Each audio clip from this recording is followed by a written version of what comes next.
नमस्कार दोस्तों, आज के हमारे इस वीडियो में हम आपके लिए अधिक मास की संकष्टी चतुर्थी की पौराणिक कथा लेकर आए हैं।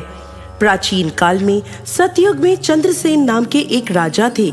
राजा चंद्रसेन धर्मपरायण और सदाचारी थे। वो अपनी पत्नी, पुत्रों तथा बंधु बांधुओं के साथ आनंद पूर्वक अपने महल में निवास करते थे। सौभाग्य से उनकी रानी बहुत गुणवती तथा पतिव्रता स्त्री थी। उनका नाम रत्नावली था।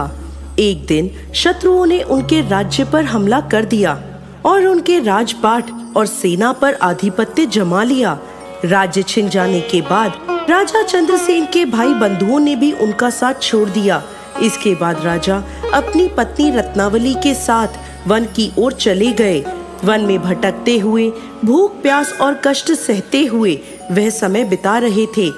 एक दिन वन में भटकते हुए रानी रत्नावली के पैर में कांटा चुभ गया।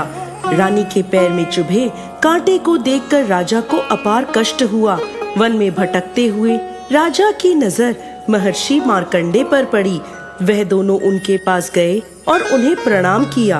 वन में विराजमान तपस्वी एवं जितेंद्रिय मुनि मार्कंडे से हाथ जोड़कर राजा चंद्रसेन बोले, हे पूज्यवर, मैंने पूर्व जन्म में ऐसा कौन सा पाप कर्म किया है जिससे मेरी राजलक्ष्मी शत्रुओं द्वारा छीन ली गई। यह सुनकर मार्कंडे मुनि बोले, हे राजन, मैं आपको आपके पूर्व जन्म के बारे में बता रहा हूँ। आप उस जन्म में भी एक राजा थे। एक बार आप शिकार करने गहन वन की ओर चले गए। शिकार करते करते आपको रात हो गई। उस वन में आपने एक सुंदर सरोवर देखा और उसके किनारे लाल रंगों की साड़ी में सुशोभित नाग कन्याओं को भी देखा। वह सब संकष्टी चतुर्थी का व्रत कर रही थी। जब वह चंद्रमा को अर्घ्य देकर अपने घर जाने लगी, तब आप उनके सामने खड़े हो गए और उनसे पूछने लगे, हे नाग कन्याओं, कृपा कर मुझे बताओ कि आप किस भगवान की पूजा कर रही हो। मैं भी यह पूजन करना चाहता हूँ। यह सुन नाग कन्याएं बोली, आज अधिक मास की चतुर्थी तिथि है। हम इस दिन भगवान गणेश की पूजा करते हैं। दिन भर उपवास कर शाम को गणेश जी की पूजा करने के बाद चंद्रमा को अर्घ्य देकर हम अपना व्रत पूर्ण करते हैं। यह बात सुनकर राजा ने नाग कन्याओं को नमस्कार किया और मन में इस व्रत का संकल्प कर लिया और वहां से चले गए। इस व्रत के प्रभाव से गणेश जी आपसे प्रसन्न हुए और आपको पुत्र, सद्गुणों वाली स्त्री, धन धान्य आदि से परिपूर्ण किया।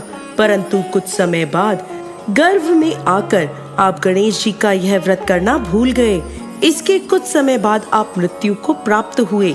अपने पूर्व जन्म में आपने जो गणेश जी का पूजन किया था, उसके प्रभाव से इस जन्म में आप राजा बने और धन के गर्भ में आकर जब आपने व्रत करना छोड़ दिया, उस पाप के फल स्वरूप आपकी यह गति हुई है। यह बात सुनकर राजा बोले, हे मार्कंडे ऋषि, अब मैं ऐसा क्या करूं जिससे मुझे इस संकट से मुक्ति मिले। यह सुन ऋषि मार्कंडे बोले, महाराज, आप पूरे विधि विधान से गणेश जी की पूजा अर्चना करिए और संकट नाशक अधिक मास की संकष्टी चतुर्थी का व्रत कीजिए, जिससे गणेश जी प्रसन्न होंगे और आपको पुनः राज्य वैभव प्राप्त होगा। मार्कंडे ऋषि की बात सुनकर राजा ने उन्हें प्रणाम किया और अपनी कुटिया में चले गए।